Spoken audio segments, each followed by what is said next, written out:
श्री शिवाय नमस्तुभ्यं मित्रों, कैसे हैं आप सब। आज मैं आपके लिए लेकर आई हूँ नागेश्वर नामक ज्योतिर्लिंग का प्रादुर्भाव और उसकी महिमा की कथा।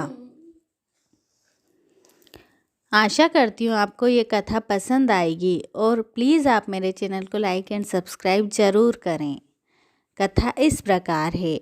सूत जी कहते हैं, ब्राह्मणों, अब मैं परमात्मा शिव के नागेश नामक परम उत्तम ज्योतिर्लिंग के आविर्भाव का प्रसंग सुनाऊंगा। दारुका नाम से प्रसिद्ध कोई राक्षसी थी जो पार्वती के वरदान से सदा घमंड में भरी रहती थी। अत्यंत बलवान राक्षस दारुक उसका पति था। उसने बहुत से राक्षसों को साथ लेकर वहाँ सत्पुरुषों का संहार मचा रखा था। वह लोगों के यज्ञ और धर्म का नाश करता फिरता था। पश्चिम समुद्र के तट पर उसका एक वन था जो संपूर्ण समृद्धियों से भरा रहता था। उस वन का विस्तार सब ओर से 16 योजन था। दारुका अपने विलास के लिए जहाँ जाती थी वहीं भूमि, वृक्ष तथा अन्य सब उपकरणों से युक्त वह वन भी चला जाता था। देवी पार्वती ने उस वन की देखरेख का भार दारुका को सौंप दिया था। दारुका अपने पति के साथ इच्छानुसार उसमें विचरण करती थी। राक्षस दारुक अपनी पत्नी दारुका के साथ वहाँ रहकर सबको भय देता था। उससे पीड़ित हुई प्रजा ने महर्षि औरव की शरण में जाकर उनको अपना दुख सुनाया। औरव ने शरणागतों की रक्षा के लिए राक्षसों को यह शाप दे दिया कि ये राक्षस यदि पृथ्वी पर प्राणियों की हिंसा या यज्ञों का विध्वंस करेंगे तो उसी समय अपने प्राणों से हाथ धो बैठेंगे। देवताओं ने जब यह बात सुनी तब उन्होंने दुराचारी राक्षसों पर चढ़ाई कर दी। राक्षस घबराए। यदि वे लड़ाई में देवताओं को मारते तो मुनि के शाप से स्वयं मर जाते और यदि नहीं मारते तो पराजित होकर भूखे मर जाते। उस अवस्था में राक्षसी दारुका ने कहा कि भवानी के वरदान से मैं इन सारे वन को जहाँ चाहूँ ले जा सकती हूँ। यों कहकर वह समस्त वन को ज्यों का त्यों ले जाकर समुद्र में जा बसी।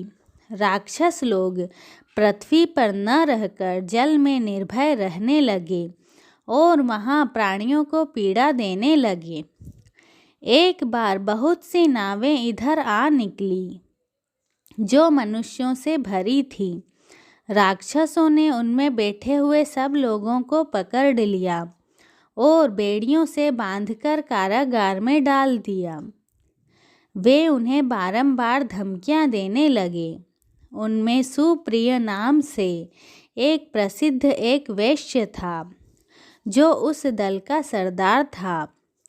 वह बड़ा सदाचारी, भस्म रुद्राक्षधारी तथा भगवान शिव का परम भक्त था। सुप्रिय शिव की पूजा किए बिना भोजन नहीं करता था। वह स्वयं तो शंकर का पूजन करता ही था। बहुत से अपने साथियों को भी उसने शिव की पूजा सिखा दी थी। फिर सब लोग नमः शिवाय मंत्र का जप और शंकर जी का ध्यान करने लगे। सुप्रिय को भगवान शिव का दर्शन भी होता था। दारुक राक्षस को जब इस बात का पता लगा तब उसने आकर सुप्रिय को धमकाया। उसके साथ ही राक्षस सुप्रिय को मारने दौड़े। उन राक्षसों को आया देख सुप्रिय के नेत्र भय से कातर हो गए। वह बड़े प्रेम से शिव का चिंतन और उनके नामों का जप करने लगा। वैश्यपति ने कहा, देवेश्वर शंकर, मेरी रक्षा कीजिए। कल्याणकारी त्रिलोकीनाथ, दुष्ट हंता, भक्त बत्सल शिव, हमें इस दुष्ट से बचाइए। देव, अब आप ही मेरे सर्वस्व हैं। प्रभो, मैं आपका हूँ। आपके अधीन हूँ और आप ही सदा मेरे जीवन एवं प्राण हैं। सूत जी कहते हैं, सुप्रिय के इस प्रकार प्रार्थना करने पर भगवान शंकर एक विवर से निकल पड़े। उनके साथ ही 4 दरवाजों का एक उत्तम मंदिर भी प्रकट हो गया। उसके मध्य भाग में अद्भुत ज्योतिर्मय शिवलिंग प्रकाशित हो रहा था। उसके साथ शिव परिवार के सब लोग विद्यमान थे।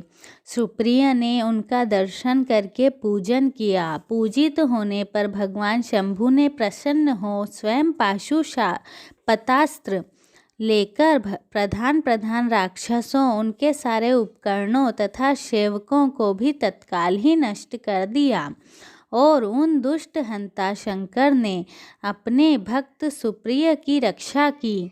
तत्पश्चात अद्भुत लीला करने वाले और लीला से ही शरीर धारण करने वाले शंभु ने उस वन को यह वर दिया कि आज से इस वन में सदा ब्राह्मण, क्षत्रिय, वैश्य और शूद्र, इन चारों वर्णों के धर्मों का पालन हो। यहाँ श्रेष्ठ मुनि निवास करें और तमोगुणी राक्षस इसमें कभी न रहें। शिव धर्म के उपदेशक, प्रचारक और प्रवर्तक लोग इसमें निवास करें। सूत जी कहते हैं, इसी समय राक्षसी दारुका ने दीन चित्त से देवी पार्वती की स्तुति की। देवी पार्वती प्रसन्न हो गईं और बोली, बताओ तेरा क्या कार्य करूं? उसने कहा, मेरे वंश की रक्षा कीजिए। देवी बोली, मैं सच कहती हूँ, तेरे कुल की रक्षा करूँगी। ऐसा कहकर देवी भगवान शिव से बोली, नाथ, आपकी यह बात युग के अंत में सच्ची होगी, तब तक आप तामसी सृष्टि भी रहें, ऐसा मेरा विचार है। मैं भी आपकी ही हूँ और आपके ही आश्रय में रहती हूँ, अतः मेरी बात को प्रमाणित सत्य कीजिए। यह राक्षसी दारुका देवी है, मेरी ही शक्ति है और राक्षसियों में बलिष्ठ है, अतः यह राक्षसों के राज्य का शासन करे। ये राक्षस पत्नियाँ जिन पुत्रों को पैदा करेंगी, वे सब मिलकर इस वन में निवास करें, ऐसी मेरी इच्छा है। शिव बोले, प्रिय, यदि तुम ऐसी बात कहती हो तो मेरा यह वचन सुनो। मैं भक्तों का पालन करने के लिए प्रसन्नतापूर्वक इस वन में रहूँगा। जो पुरुष यहाँ वर्ण धर्म के पालन में तत्पर हो, प्रेम पूर्वक मेरा दर्शन करेगा, वह चक्रवर्ती राजा होगा। कलयुग के अंत में और सतयुग के आरंभ में महासेन का पुत्र वीरसेन राजाओं का भी राजा होगा। वह मेरा भक्त और अत्यंत पराक्रमी होगा और यहाँ आकर मेरा दर्शन करेगा। दर्शन करते ही वह चक्रवर्ती सम्राट हो जाएगा। सूत जी कहते हैं, ब्राह्मणों, इस प्रकार बड़ी बड़ी लीलाएं करने वाले वे दंपत्ति परस्पर हास्य युक्त वार्तालाप करके स्वयं वहाँ स्थित हो गए। ज्योतिर्लिंग स्वरूप महादेव जी वहाँ नागेश्वर कहलाए और शिवा देवी नागेश्वरी के नाम से विख्यात हुईं। वे दोनों ही सत्पुरुषों को प्रिय है। इस प्रकार ज्योतियों के स्वामी नागेश्वर नामक महादेव जी ज्योतिर्लिंग के रूप में प्रकट हुए। वे तीनों लोकों की संपूर्ण कामनाओं को सदा पूर्ण करने वाले हैं।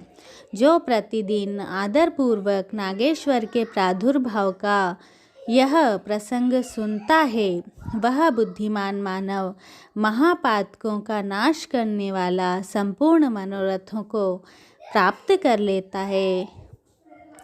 बोलो नागेश्वर ज्योतिर्लिंग की जय। जय बाबा भोलेनाथ।